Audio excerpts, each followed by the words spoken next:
പുതിയ വീഡിയോയിലോട്ട് എല്ലാവർക്കും സ്വാഗതം. അപ്പോൾ ഇന്നത്തെ എൻ്റെ വീഡിയോ എന്ന് പറഞ്ഞു കഴിഞ്ഞാൽ എല്ലാ കൺട്രിക്കും അതിൻ്റേതായ ഗുണവും ദോഷവും ഒക്കെ ഉണ്ടാവും അല്ലേ? അങ്ങനെ സ്വീഡനിലെ ഒരു 10 ദോഷങ്ങളായിട്ടാണ് ഞാൻ ഇന്ന് വന്നിരിക്കുന്നത്. എപ്പോഴും ഗുണം മാത്രം പറയുന്നത് അത്ര ശരിയുള്ള കാര്യമല്ലല്ലോ. അപ്പോൾ ഇടയ്ക്കൊക്കെ നമ്മൾ ഡിസ്ലൈക്സും കൂടെ അറിഞ്ഞിരിക്കണം. അതായത് ഇന്ത്യയിൽ നിന്ന് സ്വീഡനിലോട്ട് വരുന്നവർക്കൊക്കെ കുറേ ഡൗട്ട്സും കൺഫ്യൂഷനും കാര്യങ്ങളൊക്കെ ഉണ്ടാവും. സ്വീഡൻ എങ്ങനെയാണ്, ഇവിടുത്തെ എന്താ പറയുക, പ്രോസ് ആൻഡ് കോൺസിനെ കുറിച്ചൊക്കെ അറിയാൻ എല്ലാവർക്കും ആഗ്രഹം ഉണ്ടാവും.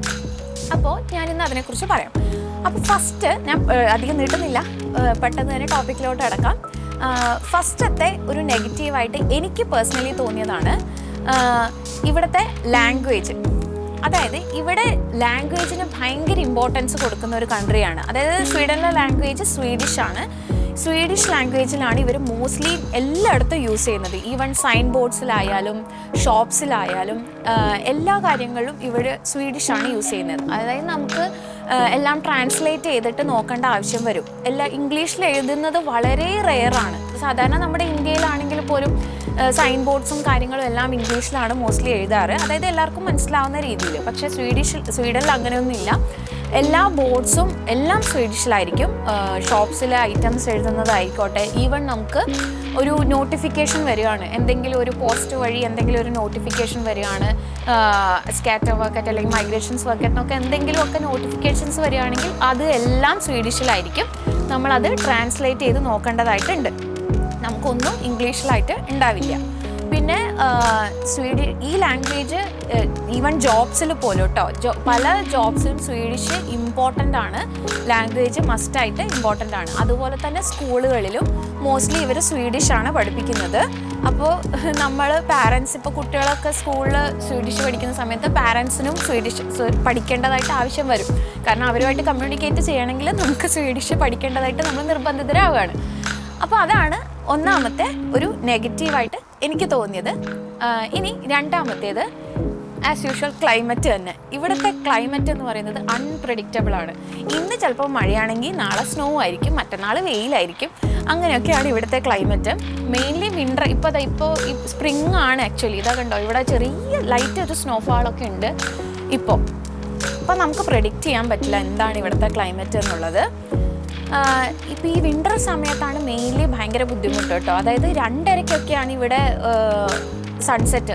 മെയിൻലി സ്വീഡൻ എന്നറിയപ്പെടുന്ന ഒരു ഡാർക്ക് കൺട്രിയാണ്. അതായത് ഇരുട്ടായിരിക്കും മോസ്റ്റ്ലി. ഇപ്പോൾ നമുക്ക് സ്പ്രിങ്ങിലൊക്കെ ആയതുകൊണ്ട് സൺസെറ്റ് കുറേ ലേറ്റ് ആയിട്ടാണ്. അതും 7:30, 8 ഒക്കെ ആവും സൺസെറ്റ് ആവണമെങ്കിൽ. അതായത് ഒരു 10 മണി വരെയൊക്കെ, രാത്രി 10 മണിയൊക്കെ പകൽ പോലെ വെളിച്ചം ഉണ്ടാവും. അതുപോലെ ഒരു എന്താ പറയുക, ഒരു ലെവലില്ലാത്ത ഒരു ക്ലൈമറ്റാണ് ഇവിടെ. വിൻ്ററിൽ 2:30-ഒക്കെ ആകുമ്പോൾ ഇരുട്ടാവുമെങ്കിൽ സമ്മറിൽ 10 മണി വരെയും ഇവിടെ ലൈറ്റ് ഉണ്ടാവും.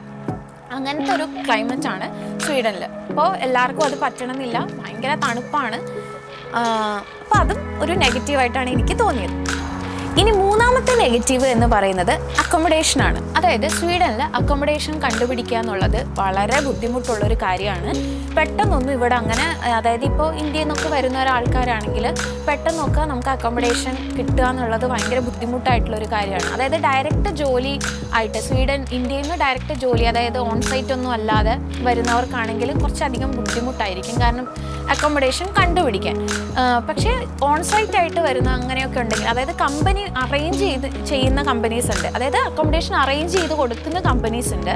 അപ്പോൾ അങ്ങനെയുള്ളതാണെങ്കിൽ നമുക്ക് ബുദ്ധിമുട്ടും കാര്യങ്ങളൊന്നുമില്ല.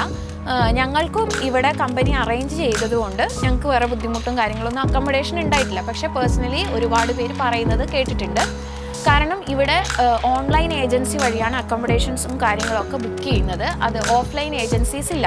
ഇപ്പോൾ UK പോലുള്ള കൺട്രീസിലൊക്കെ ഓഫ്ലൈൻ ഏജൻസീസ് ഉണ്ട്. അതായത് നമുക്ക് സ്ഥലങ്ങൾ വന്ന് കാണിച്ചു തരികയും നമ്മുടെ കൂടെ ഗൈഡായിട്ട് ഒരാളുണ്ടാവും. പക്ഷേ ഇവിടെ ഓൺലൈൻ ഏജൻസി ആയതുകൊണ്ട് നമുക്ക് ഒരു ഐഡിയയും കിട്ടില്ല. നമ്മൾ അപ്ലൈ ചെയ്ത് കഴിഞ്ഞ് കഴിഞ്ഞാൽ ഓൺലൈനായിട്ട് ആയതുകൊണ്ട് പിന്നെ എങ്ങനെയാണ് പ്രോസസ്സും കാര്യങ്ങളും അപ്ഡേറ്റ് എന്നുള്ളതൊക്കെ നമുക്ക് ഓൺലൈൻ വഴി അറിയാൻ പറ്റുള്ളൂ. അതുകൊണ്ട് അത് കുറച്ചൊരു ബുദ്ധിമുട്ടായിട്ടുള്ളൊരു കാര്യമാണ്. ഇനി നാലാമത്തെ നെഗറ്റീവ് എന്ന് പറയുന്നത് ജോബ് ഓപ്പർച്യൂണിറ്റീസ്.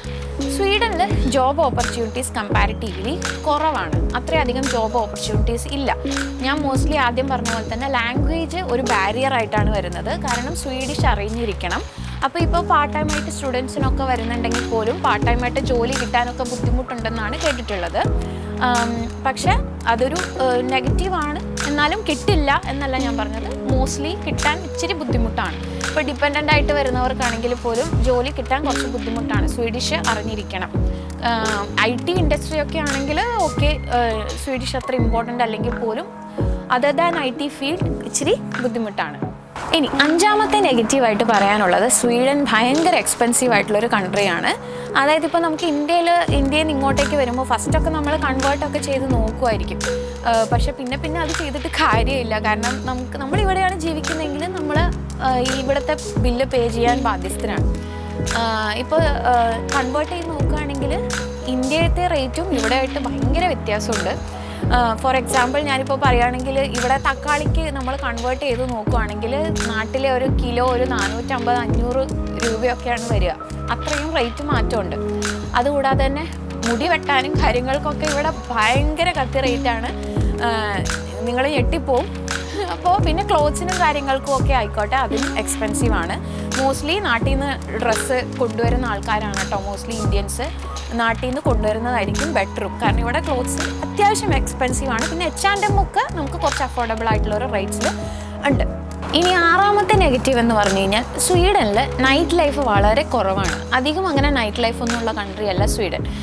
ഇവിടെ എല്ലാം പെട്ടെന്ന് തന്നെ ക്ലോസ് ചെയ്യും. അതായത് വീക്ക് ഡേയ്സ് ആണെങ്കിൽ ഇവിടുത്തെ ഷോപ്സൊക്കെ ഓൾമോസ്റ്റ് 7 ആകുമ്പോൾ തന്നെ ക്ലോസ് ചെയ്യും.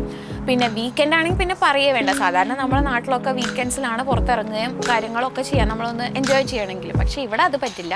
വീക്കെൻഡ്സിൽ ഇവിടെ 5 മണിക്കൊക്കെ കടകൾ ക്ലോസ് ചെയ്യും. കാരണം എന്താണെന്ന് വെച്ച് കഴിഞ്ഞാൽ ഇവർ മെയിൻലി ഫാമിലി ടൈമിന് ഇമ്പോർട്ടൻസ് കൊടുക്കുന്ന ഒരു കൺട്രിയാണ്. ആൾക്കാരും അതുപോലെ തന്നെയാണ്.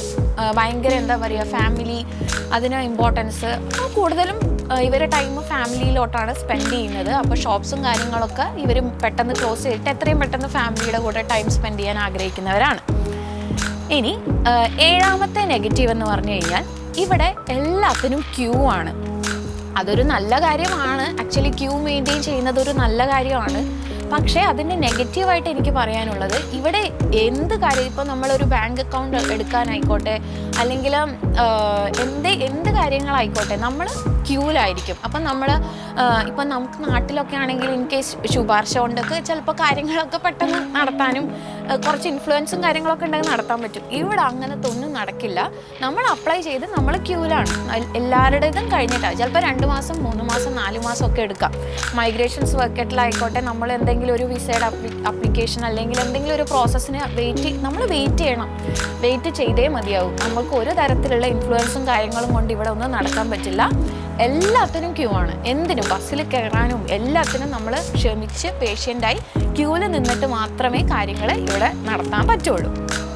8ാമത്തെ നെഗറ്റീവ് എന്ന് പറഞ്ഞു കഴിഞ്ഞാൽ, സ്വീഡനിലെ ടാക്സ് റേറ്റ് ഭയങ്കര അധികമാണ്. ഓൾമോസ്റ്റ് 30% ഒക്കെയാണ് ഇവിടെ ഇവർ ടാക്സ് അടയ്ക്കുന്നത്. അതായത് എംപ്ലോയേഴ്സ് ടാക്സ് അടിക്കുന്നത്. അപ്പം കുറച്ച് ഹൈ ടാക്സ് ആണ് ഇവിടെ. നമുക്കതിന് ഉള്ള ബെനിഫിറ്റ്സും കാര്യങ്ങളൊക്കെ ഉണ്ടെങ്കിൽ പോലും അത് എനിക്കൊരു നെഗറ്റീവായിട്ടാണ് തോന്നിയത്. ഇനി 9ാമത്തെ നെഗറ്റീവ് എന്ന് പറഞ്ഞു കഴിഞ്ഞാൽ, സ്വീഡനിലെ ആൾക്കാർ ഇച്ചിരി കൺസർവേറ്റീവാണ്. അതായത് അവരങ്ങനെ സ്ട്രേഞ്ചേഴ്സിനോടും അങ്ങനെ, അതായത് ഫോറിനേഴ്സിനോടൊന്നും അങ്ങനെ അധികം ഇൻട്രാക്ട് ചെയ്യുന്ന ആൾക്കാരല്ല. അതൊരു നെഗറ്റീവല്ല. അവരുടേതായൊരു പ്രൈവസി ആഗ്രഹിക്കുന്നു. അവരുടെ ഒരു ഇതിൽ ഒതുങ്ങിക്കൂടാൻ ആഗ്രഹിക്കുന്ന, അതൊക്കെ ഓരോരുത്തരുടെ താല്പര്യമാണ്. പക്ഷേ അവർ അങ്ങനെ സ്ട്രേഞ്ചേഴ്സിനോടും അങ്ങനെ മിങ്കിൾ ചെയ്യുന്ന ആൾക്കാരല്ല. വളരെ നല്ല റെസ്പെക്റ്റ്ഫുൾ ആയിക്കോട്ടെ, പെരുമാറ്റം ആയിക്കോട്ടെ, എല്ലാം ഓക്കെയാണ്. പക്ഷെ ഒരു ലിമിറ്റ് വിട്ട് അവർ നമ്മളുമായിട്ടും ഫോറിനേഴ്സുമായിട്ടൊന്നും അങ്ങനെ ഇൻട്രാക്ട് ചെയ്യുന്ന ആൾക്കാരേ അല്ല. ഇനി ഫൈനലി നമ്മുടെ 10ാമത്തെ നെഗറ്റീവ് പറയുകയാണെങ്കിൽ, ഹെൽത്ത് കെയർ.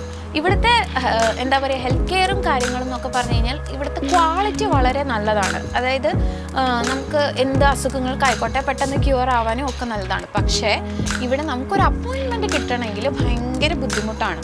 നമ്മളിപ്പോൾ എന്തെങ്കിലും ഒരു അസുഖമായിട്ട് നമ്മളിപ്പോൾ പെട്ടെന്ന് നമ്മുടെ നാട്ടിൽ ചെയ്യുക, പെട്ടെന്ന് ഡോക്ടറെ അടുത്ത് പോകും. ഇവിടെ അങ്ങനെ പെട്ടെന്ന് പോയി ഡോക്ടറെ കാണാനുള്ള പരിപാടികളൊന്നുമില്ല. നമ്മൾ ആദ്യം ഇവിടെ കുറച്ച് സ്നോ ഇങ്ങനെ നന്നായിട്ട് വന്നുകൊണ്ടിരിക്കുന്നുണ്ട്. And I am shivering. അതുകൊണ്ട് അതൊന്ന് വിട്ടേക്ക്, ടോപ്പിക്കിലേക്ക് കടക്കാം. ഇവിടെ നമുക്ക് എന്തെങ്കിലും അസുഖമായിട്ട് വന്നിട്ടുണ്ടെങ്കിൽ നമ്മൾ ആദ്യം വാർഡ് സെൻറ്ററിൽ വിളിച്ച് രജിസ്റ്റർ ചെയ്യണം. 1177 വിളിച്ചിട്ട് നമ്മൾ രജിസ്റ്റർ ചെയ്ത് നമ്മുടെ അസുഖങ്ങളൊക്കെ അവർ രജിസ്റ്റർ ചെയ്ത് വെക്കും. എന്നിട്ട് അത് നോക്കിയിട്ട് മെഡിസിൻ തരേണ്ടതാണെങ്കിൽ അവർ തരും, നമുക്ക് എന്തെങ്കിലും ഒന്ന് റെഫർ ചെയ്യും. ഇല്ലെങ്കിൽ അവരൊരു 2 വീക്സ് അല്ലെങ്കിൽ 1 വീക്ക് വെയിറ്റ് ചെയ്തിട്ട് പിന്നെയും കോണ്ടാക്ട് ചെയ്യാൻ പറയും. അല്ല ഇനി അർജൻറ്റ് എന്തെങ്കിലും ആണെങ്കിൽ നമുക്ക് 112 വിളിച്ചിട്ട് സീരിയസ് ലൈഫ് ത്രെട്ടനിങ് കണ്ടീഷൻസ് ഒക്കെ ആണെങ്കിൽ നമുക്ക് അങ്ങനെ വിളിച്ച് പോവാം. പിന്നെ എമർജൻസി ആയിട്ട് പോകേണ്ട കാര്യങ്ങളൊക്കെ ഉണ്ട്. പക്ഷെ അല്ലാതെ ഈ പനി, തുമ്മൽ, ജലദോഷം ഈ പറഞ്ഞ സാധനങ്ങൾക്കൊന്നും, അല്ലെങ്കിൽ ഇതൊരു തലവേദന, വയറുവേദന, എല്ലാത്തിനും നമ്മൾ 117 വിളിച്ച് രജിസ്റ്റർ ചെയ്ത് അവരത് ഓക്കെ ആണോ നോക്കി നമുക്ക് 2 വീക്സ് കഴിഞ്ഞിട്ടൊക്കെ ആയിരിക്കും അപ്പോയിൻമെൻറ്റ് കിട്ടുക. അപ്പോഴേക്കും നമ്മുടെ അസുഖങ്ങളൊക്കെ മാറിയിട്ടുണ്ടാവും ശരിക്കും പറഞ്ഞാൽ. അപ്പോൾ അത് ഒരു നെഗറ്റീവായിട്ടാണ് തോന്നിയത്. കാരണം നമ്മുടെ നാട്ടിലാവുമ്പോൾ നമുക്ക് പെട്ടെന്ന് ഡോക്ടറെ കൺസൾട്ട് ചെയ്ത് നമുക്ക് സമാധാനമാവുമല്ലോ. പക്ഷേ ഇവിടെ അങ്ങനത്തെ ഒരു സിസ്റ്റം ഇല്ല. അപ്പോൾ ഇത്രയൊക്കെയാണ് നമ്മുടെ സ്വീഡനിൽ എനിക്ക് പേഴ്സണലി തോന്നിയ നെഗറ്റീവ്സ്. അപ്പോൾ അത്രയേ ഉള്ളൂ ഇന്നത്തെ വീഡിയോ.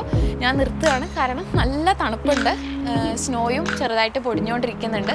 കുറേ നേരം പുറത്ത് നിൽക്കാൻ പറ്റുന്ന അവസ്ഥയല്ല.